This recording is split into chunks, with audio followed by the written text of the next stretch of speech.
पता चला तो वो खुद हालात को कंट्रोल करने के लिए मदीना से मुसलमानों की फौज की तरफ गए, लेकिन ऑफ कोर्स जाने से पहले उन्होंने मदीना और पूरे अरब का कंट्रोल हजरत अली रज़ियल्लाहु तआला अन्हु के हवाले किया। मतलब ऑफ कोर्स अगर हजरत उमर को इस सफर में कुछ हो जाता तो ऑटोमेटिकली हजरत अली रज़ियल्लाहु तआला अन्हु इस पूरी एम्पायर के नए खलीफा बन जाते।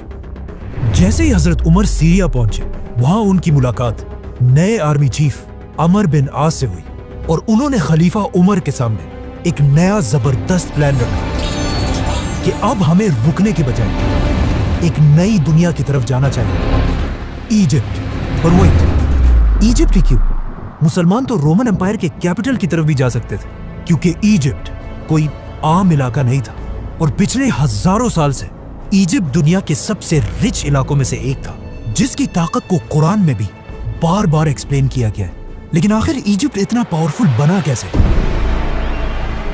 आज से 5000 साल पहले दुनिया के हालात कुछ ऐसे थे कि दुनिया की सबसे इंपॉर्टेंट चीज सिर्फ एक ही थी, पानी।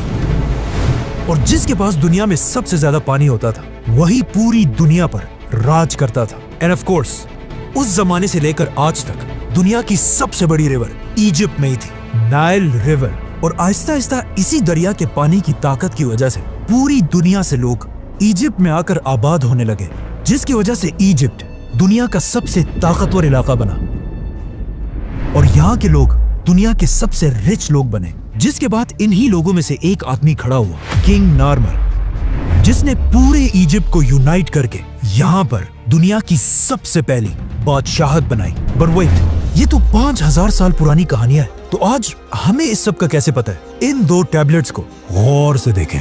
आज तक आपने जिंदगी में जितनी भी इजिप्शियन राइटिंग्स देखी हैं, उन सब में दुनिया की सबसे पुरानी इजिप्शियन राइटिंग्स यही दो टैबलेट्स हैं, जिसमें किंग नार्मर को क्लियरली देखा जा सकता है।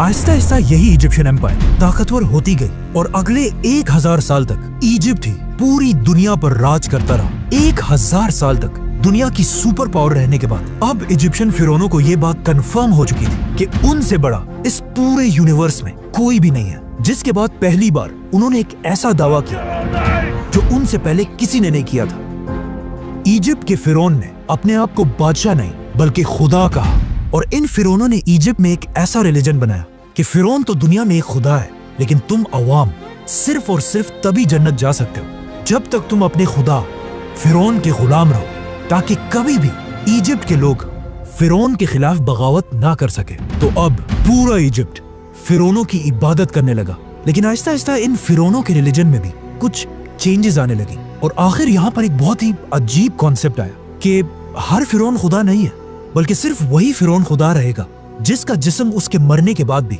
हमेशा के लिए till the end of time बिल्कुल ठीक ठाक रहे।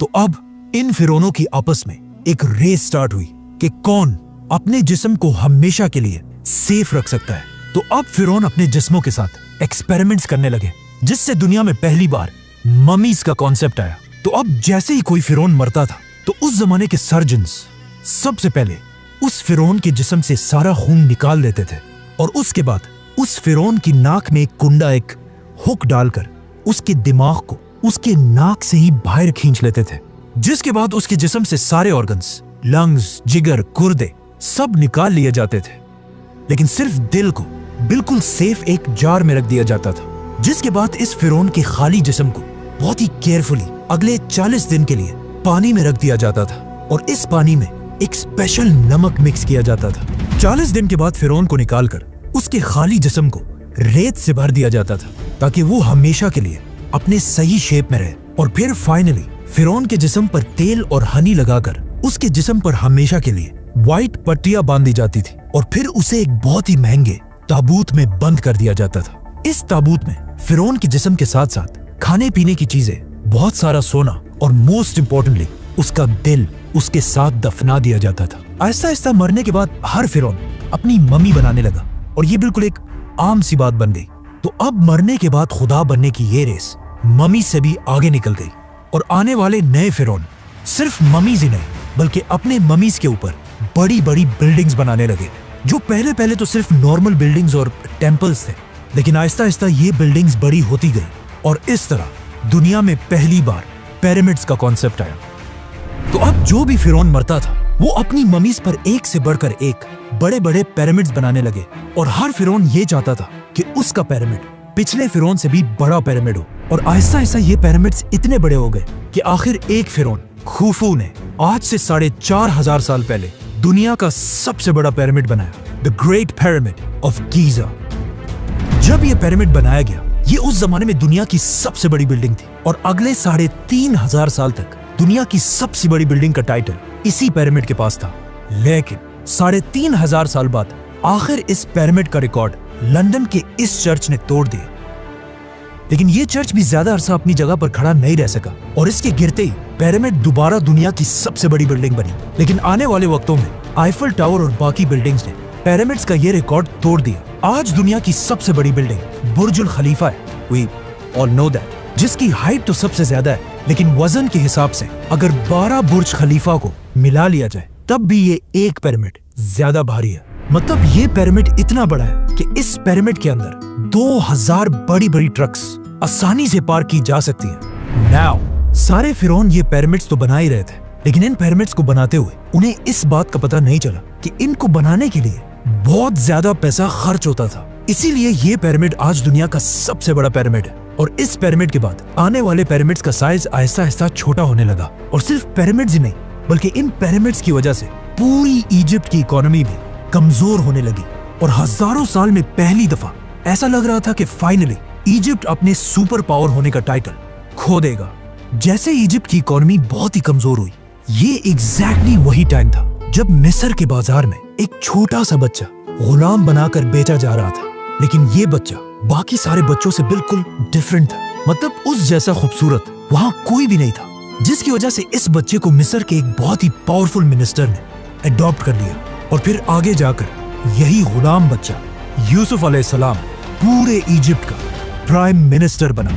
यूसुफ अलैहिस्सलाम ने बादशाह के साथ मिलकर इजिप्ट की पूरी इकोनॉमी को कंट्रोल किया, और वो इजिप्ट जो इससे पहले बिल्कुल टूटने वाला था, दोबारा उसे एक सुपर पावर बनाया। लेकिन उनकी वफात के बाद यूसुफ अलैहिस्सलाम और उनके भाइयों की औलाद बनी इसराइल यही इजिप्ट में रहने लगे, और कुछ ही अरसे में इजिप्ट के सबसे पावरफुल लोग बन गए। लेकिन जैसे ही बनी इसराइल अपनी ताकत की पीक तक पहुंचे, अचानक इजिप्ट में दो बड़ी ताकतों के दरमियान एक बहुत बड़ी जंग शुरू हुई, जिसमें एक नए फिरौन ने आकर पुराने खानदान को खत्म कर दिया और इजिप्ट में एक नई बादशाहत बनाई। इस नए फिरौन ने इजिप्ट के पुराने सारे रूल्स को तोड़कर एक नया निजाम बनाया, जिसमें सबसे इम्पोर्टेंट रूल ये था कि आज के बाद बाहर से आए हुए लोगों को इजिप्ट में बिल्कुल भी बर्दाश्त नहीं किया जाएगा। जिसके बाद ऑफ कोर्स बनी इसराइल पर इजिप्ट में बहुत सख्त जुल्म किया जाने लगा, जिस तरह आज भी अमेरिका के नए सदर डोनाल्ड ट्रंप ने आते ही I will declare a national emergency at our southern border. बिल्कुल उसी तरह अमेरिका से इमिग्रेंट्स को निकालने का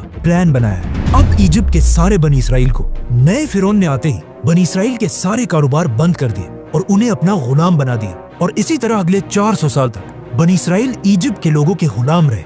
लेकिन इन 400 सालों में बनी इसराइल के दिलों में सिर्फ एक ही उम्मीद थी कि एक दिन जरूर उनका एक पैगंबर आएगा जो उन्हें इस सख्त गुलामी से निकालकर आजाद कर देगा। और एग्जैक्टली ऐसा ही हुआ। 400 साल बाद अचानक एक दिन फिरौन के पास एक नजूमी आया और उसने आकर फिरौन को बताया कि बहुत जल्द इजिप्ट की जमीन पर एक बच्चा पैदा होगा जिसका ताल्लुक बनी इसराइल के खानदान से होगा, जो तुम फिरौनों की इस 3000 साल के एम्पायर को खत्म कर देगा। ये सुनकर फिरौन बिल्कुल हैरान रह गया और उसने फौरन हुक्म दिया कि बनी इसराइल में आज के बाद जो भी लड़का पैदा होगा उसको पैदा होते ही मार दिया जाए। जिसके बाद उसके सोल्जर्स हर घर में जाकर माओ से बच्चे छीनकर उनको मारने लगे। लेकिन जिस बच्चे को वो असल में ढूंढ रहे थे, मूसा अलैहिस्सलाम, वो उनके हाथ ना आ सका, उसे वो मार नहीं सके, बल्कि इस बच्चे को फिरौन अपने ही घर में पालने लगा। यहाँ से आगे जो हुआ वो हम सबको बताए। मतलब मूसा अलैहिस्सलाम ने पैगंबर बनने के बाद फिरौन के सामने आकर एक ही डिमांड रखी कि मेरे खानदान बनी इसराइल को गुलामी से आजाद कर दिया जाए। और बहुत सारे मिरेकल्स के बाद आखिर फिरौन ने उनकी बात मान ली और बनी इसराइल को आजाद करके इजिप्ट से निकलने की इजाजत दे दी। जिसके बाद बनी इसराइल के 6 लाख लोग एक ही रात में 400 साल के बाद इजिप्ट को छोड़कर फलस्तीन की तरफ रवाना हुए। लेकिन अचानक पता नहीं ऐसा क्या हुआ कि उस वक्त के फिरौन रैमसेस ने बनी इसराइल को इजाजत देने के बाद भी अपना किया हुआ वादा तोड़ दिया और अपनी पूरी फौज को जंग के लिए तैयार होने का हुक्म दिया। जिसके बाद रैमसेस अपनी फुल ताकत के साथ موسیٰ علیہ السلام کا پیچھا کرنے لگا، لیکن جیسے ہی وہ بنی اسرائیل کو ختم کرنے کے لیے ان کے بالکل قریب پہنچا، ایگزیکٹ اسی وقت اللہ نے موسیٰ علیہ السلام اور بنی اسرائیل کو بچا لیا اور رامسس، فرعون اور اس کی پوری فوج کو اس پانی میں غرق کر دیا۔ اب یہاں پر ایک بہت بڑا مسئلہ ہے کہ موسیٰ علیہ السلام کا ذکر ایجپٹ کی پوری ہسٹری، ٹیبلٹس، رائٹنگز میں کہیں بھی نہیں ہے۔ موسیٰ علیہ السلام کی سٹوری ہمیں صرف بائبل اور قرآن میں ملتی ہے، لیکن ایک چیز ہسٹری اور ان آسمانی کتابوں میں کامن ہے۔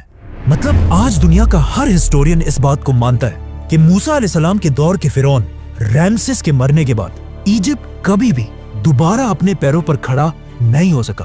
مطلب موسیٰ علیہ السلام نے صرف ایک فرعون کو نہیں بلکہ ایجپٹ کے پچھلے 3000 سال کی حکومت کو ہمیشہ کے لیے ختم کرنے کی شروعات کی تھی۔ رامسس ایجپٹ کا آخری بڑا فرعون تھا